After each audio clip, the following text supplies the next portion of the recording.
Welcome to What's New, your guide to Arctic geopolitics, governance, and security. Today, we will be covering the grand scheme of things, the geopolitics of the Arctic at large, and we have an expert on Arctic geopolitics with us today. Andreas Østhagen, you are a research director at FNI here at the Group for Arctic and Ocean Politics. Welcome.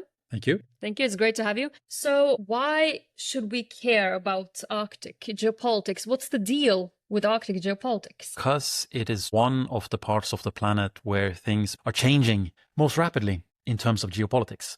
I mean, the Arctic is a vast space, so Arctic geopolitics it means as much as saying Mediterranean geopolitics or European geopolitics, right? It doesn't inherently say anything about anything, but it leads attention or direction towards the north and towards what happens in the north, which links so many different facets of climate change, of resources, of state behavior. So I think because of the rapid change, and because perhaps it's a part of the world that we haven't focused on previously throughout history, because it has been frozen and less has happened, therefore we should pay more attention today. Let's start with something bombastic then. Will there be war in the Arctic? I mean, there's, especially after Russia's full-scale war against Ukraine, there's been more and more, you could say, fear, trembling, shaking of the tectonic plates that constitutes the geopolitical landscape in the Arctic. Will there be war in the Arctic? Why? Why not? Tell us about it. Then my counter question to you is, which part of the Arctic and over what? Are we saying there will be war over resources in the Arctic? Then which resource and where, right? Are we talking about oil and gas off the coast of Alaska? Will there be war over that resource? Perhaps if the US starts exploiting oil and gas more rapidly and then Russia becomes more erratic and starts disagreeing on the agreed maritime boundary and says we should have more of the oil and gas that is basically American, but that could be Russian if you say interpret the boundary line in a different way, right? And you need to be specific about the causal mechanisms that might lead to war. Could there be war in the Arctic related to war elsewhere? Definitely. But then again, which part of the Arctic? Then it would probably be the Kola Peninsula or say the European part of the Arctic being a crucial part for Russian nuclear deterrence or strategic weapons that NATO countries would need to have control over should war erupt, say on the border with Belarus or the border with Poland or somewhere else. So again, war in the Arctic, what does that mean? Is the Arctic more prone to conflict than other parts of the world? Perhaps, because Russia plays such a dominant part in the Arctic and the other 7 Arctic states have their rather strange relationships with Russia. Is a war inevitable in the Arctic? No, not at all. It really depends on what factors or which mechanisms might lead to war. You mentioned where in the Arctic we talk about. So let's separate 3 theaters then. Let's look at the Bering Sea, the only border between the US and Russia. Let's look at the Barents region where Norway and Russia share a border, also very close by to Finland and Sweden, and Svalbard, Spitsbergen. Are any of these more prone than others? Are there certain risks that are more prominent in one area? I would perhaps combine Svalbard with the Barents region, although there are arguments, I guess. You could say that Svalbard and what happens at sea and all the way to the North Pole is something different that what happens on land, on the land border between Norway and Russia or Finland and Russia. But I think I would combine them in one theater and say that that's the part of the Arctic that is more prone to conflict, more prone to say war, if you will, or outright hostilities. Why? Because of Russia's dependence on its nuclear capacities on the Kola Peninsula. 50 to 60% of Russia's nuclear weapons are based on the Kola Peninsula. By some estimates, it's the most concentrated place on the planet in terms of nuclear weapons. So if you have a larger conflict or outright war, if you will, between NATO countries, between not NATO necessarily as a whole military alliance, although that might come into play if you trigger Article 5, but between a NATO country like Poland or like the US engaging in outright conflict with Russia, you immediately draw in the Kola Peninsula and the Barents region. And then you also immediately draw in Svalbard, because these parts of the Arctic are so strategically important to either control the Kola Peninsula and whatever emanates from that part of the world, or to be able to project power from the Kola Peninsula as Russia does. So that part of the Arctic is wound up in a larger strategic system that might be prone to war and escalation. And I don't think you see the same dynamics in other parts of the Arctic. Okay, but let's then go from the bombastic to the a little bit less bombastic, and that is the threats that are actually happening in the Arctic right now. Because for our listeners, the things that have been going around most in the Arctic debates, you could say, are hybrid threats. It's talk about dual use, these under the threshold activities of various sorts and forms. And you have recently gotten a research project to investigate these dynamics. And so you've already been dabbling in the topic. What is your take on the current, you could say, hybrid threats landscape? First of all, I mean, hybrid threats, they can mean anything. So if we narrow this down and if we throw away the information war, which is a very big part of the hybrid, but we throw it out the window, we go to the little bit more hard security hybrid threats landscape. What's your take? That's what I'm trying to figure out, right? Because you're correct. I've been moving towards this with this new project, but also in my work in general. I mean, over the last decade, I've been looking at Arctic geopolitics, trying to nuance it, trying to specify what we just talked about. Where could conflict erupt, over what role does resources play, what role does the Arctic play versus, say, something that starts outside of the Arctic. But then, as you say, if you're looking at actual security threats in the Arctic or in parts of the Arctic, geography matters, right? We need to be specific. Then hybrid threats becomes the most prominent one. But what does that actually entail? And here we encounter kind of a difficulty as researchers working in the public sphere. We are not privy to secret information. We're not working for the Norwegian Institute for Defense Studies or Defense Academy, where we would have access to classified information. We operate with open sources and interviews and whatever we can get our hold on. And inherently, the police, security service and intelligence service in Norway and other Arctic countries are reluctant to share everything they know about what other actors, Russia, then first and foremost, what Russia is doing in the Arctic in terms of kind of under the threshold operations. It's easy to say if Russia has a military exercise, you can point to that military exercise is disrupting those fishers operating off the coast of Finnmark, or that one particular boat did something illegal, we're now going to inspect it, or at least we're going to say we will arrest it if it enters Norwegian territorial waters again. Those things are obvious. But everything else, right? All that clandestine operations that we can't necessarily see. The whole point of those operations is that at least that it's non-attributable, and maybe even that it goes under the radar.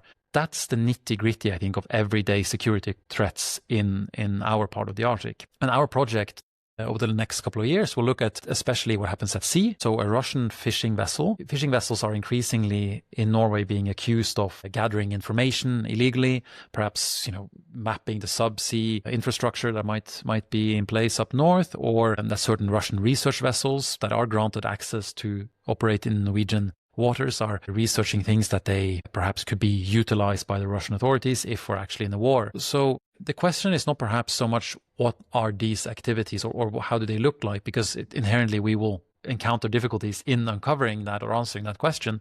I think what's equally interesting is what can we actually do? What can the Norwegian Coast Guard or the Norwegian Navy, the police security service actually do to stop these? Do we have a legal basis for rejecting research vessels, although we can't prove that they're doing something wrong in Norwegian waters? Probably not. Are we able to stop Russian military exercises in Norwegian waters that take place and disrupt, for example, fisheries activities? Probably not.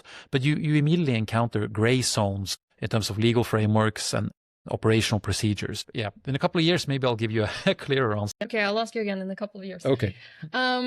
So we've been talking a lot about war, but now I want to talk about peace. It always feels a little bit better, a little less scary. And for the longest time, the Arctic, or since the 90s, the Arctic was this zone of peace, this high north, low tension, whatever slogan you want to stamp on it. Arctic exceptionalism, also an exceptional region to tensions elsewhere in the world. And that has kind of been long gone, said to be long gone after 2022. I want to ask you, since we're talking about broader geopolitics, are we completely sure that we don't view the Arctic as an exception to other regions anymore, or other tensions elsewhere anymore? Because the Arctic Council survived, and while some may call it a zombie organization, governments, which are all in the Arctic Council, say that it's working quite okay. The scientists, which are working, they say it's working quite okay. There is still narratives from states that usually don't really like each other so much after the war against Ukraine, that maybe we have to cooperate. So can we really say that Arctic exceptionalism is dead and the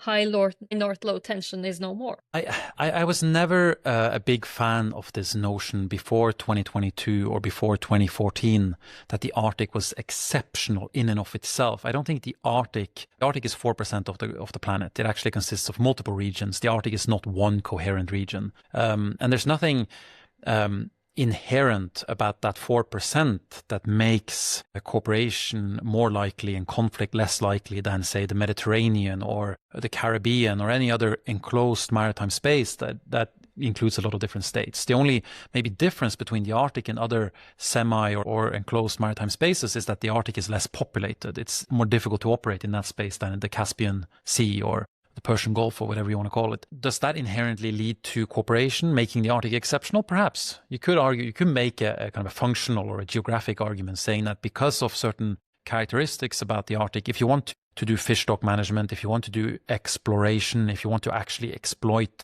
oil and gas resources or seabed minerals or actually do shipping through the Arctic, you have to collaborate because there's so limited capacity and limited human presence in the north. So Russia even is dependent on talking to America and Norway about shipping if you actually want to make the Northern Sea route a proper commercially viable alternative.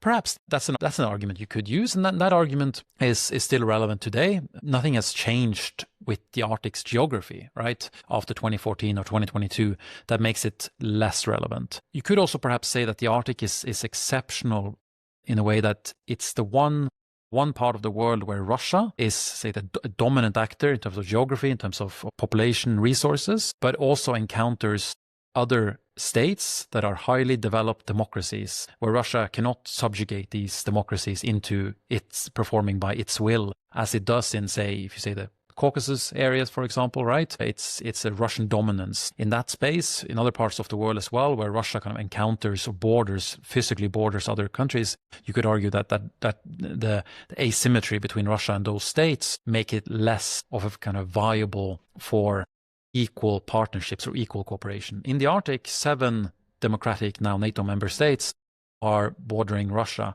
which almost makes it as not a symmetrical relationship, but has elements of symmetry, which then you could say that might make it easier to collaborate in the Arctic Council or collaborate on Central Arctic Ocean Fisheries Agreement or IMO Polar Code, these types of governance mechanisms, because Russia meets equals in a way, and there's a balance of power. So you could say in that sense, okay, perhaps there also the Arctic is exceptional and could also and still retains that exceptionality, if that's a word, going forward. What depends then on say instilling or more cooperation or getting the Arctic Council out of what you call the zombie mode would then be a better relationship with Russia, which inherently is caused by Russia's actions elsewhere, not in the Arctic. But at the same time, even in 2005, 2006, 2007, when Sergei Lavrov was shaking hands with various foreign ministers of the Western states, when Hillary Clinton was Secretary of State meeting with Sergei Lavrov in Greenland a couple of years later, at the same time, Russia, Norway, the US, Canada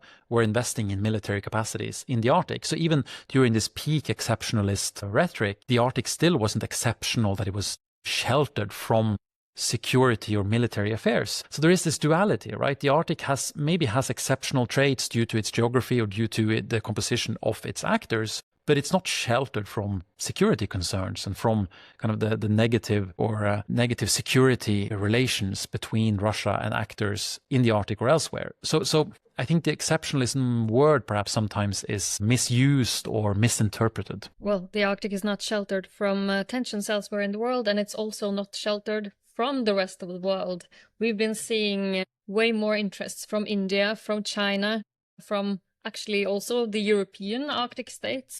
We talk very often about the Asian ones, but the European are also quite present, you know? Yes. But still, my question to you is about the India and China aspect. Will India and China come and take over the Arctic? I think that will be tricky. I think they need to invest in much more capacity and many more icebreakers if that's their plan. No, I don't think that's at all what's going to happen. I mean, I'm no expert on Chinese foreign policy or Indian foreign policy, right? I study the Arctic and what happens in the Arctic. And I think it's clear that what we're seeing is that the Arctic has, there's multiple facets to the Arctic. It has functional value. So you can go to the Arctic and you can extract resources, or you can do scientific work, or you can ship your goods through the Arctic to get faster to European markets. So it has functional value, and that functional value is also relevant for states that are not territorial states in the Arctic, but that have interest in those things: research, shipping, resource development, like China, like India, like other countries. Will we see increased interest from those countries in the Arctic?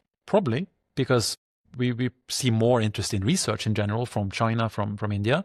We see an interest in global shipping. We see that the resource potential in parts of the Arctic is increasingly relevant in this larger global scale, whether it's gas or oil resources, or whether it's critical minerals. How much does it challenge the current Arctic order? I mean, do they play by the rules of the power balance that you just mentioned, or do you think that they will shift it? We haven't seen, at least so far, that these countries have challenged the kind of current order in the Arctic. I mean, what's challenging that order is inherently the disruption or the kind of segregation between the Arctic 7 and Russia. And perhaps that Russia increasingly is relying on the BRICS or parts of the BRICS countries, so China and India in particular, to amplify its Arctic ambitions. That might solidify further this division in the Arctic. We haven't seen that China, or especially not India, but even China, the fears are always about China in the Arctic. What might they do?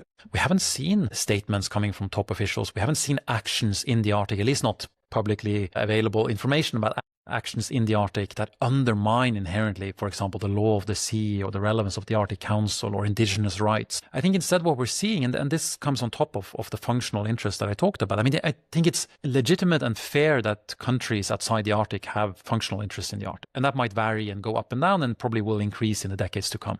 But we're seeing an additional element when it comes to non-Arctic interest in the Arctic, also from European countries, as you say. And it's this interest in a region because it gives you either status, as our colleague Adam Lamashapov, for example, researches, or it signals a global aspiration and intentions, or it's just because other countries are talking about the Arctic and the Arctic is on the headlines of Al Jazeera and CNN, then suddenly you think as a government official sitting in New Delhi or Jakarta, or whatever you might sit, to think that, oh, we should also engage in this part of the world. It's changing, something is happening. We should have a policy for this part of the world. So you get this almost intangible interest in the Arctic that sometimes is not really connected to those functional interests that I talked about. Or they use the functional interest, say, oh, because we're interested in research and shipping and resource development, and because the Arctic is so important for Russia strategically, and because NATO countries are exercising there as well to show Russia that they can control Russian activity, we as Indonesia or India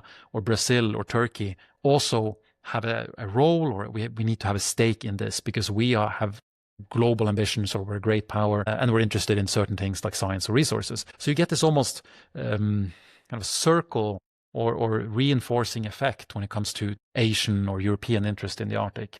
That might not necessarily be bad, but it might not necessarily be good either, right? It depends a bit on what the premises of this engagement is. So I think it's although we can question specific things that the Chinese authorities or Chinese companies on behalf of Chinese authorities are doing in the Arctic, I think to say that all Chinese interest or all Asian interest or European interest or Latin American interest in the Arctic is challenging the Arctic order, it's too simplistic. And it falls into this narrative again of Arctic geopolitics, seeing everything as one space with very simple actors that the only thing they're interested in is competing and outmaneuvering each other. The world is not that simple. It's much more complex.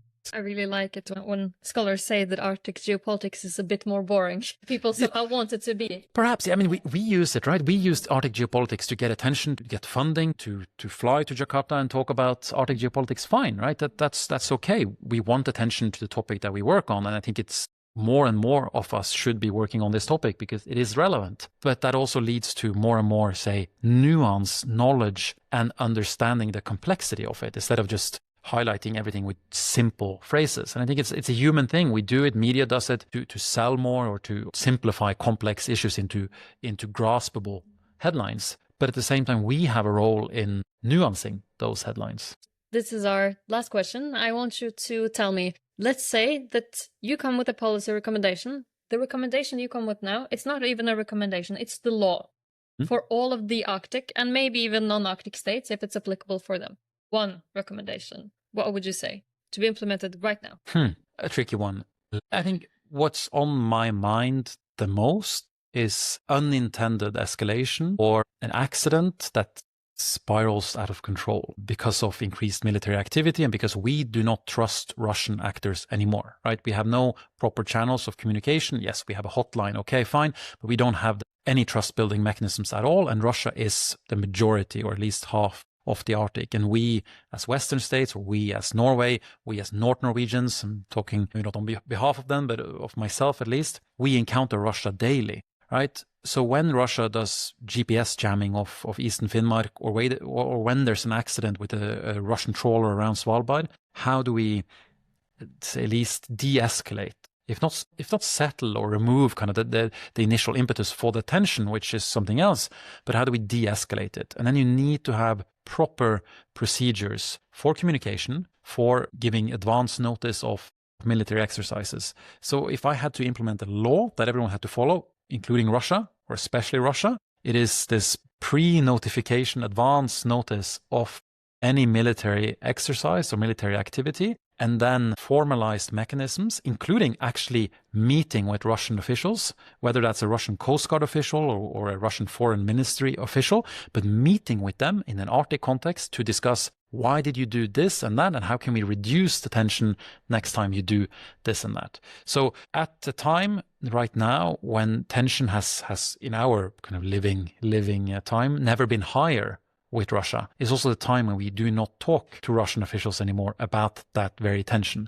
And I get it. We want to punish Russia. We want to exclude them. We want to give them incentives to act differently in Ukraine and elsewhere. But at the same time, we also need to manage the potential for conflict in the Arctic, because that's a real problem today. Thank you for that. It's been great to have you. I think it's a great piece of advice. Thank you, Serafima. And thank you for listening.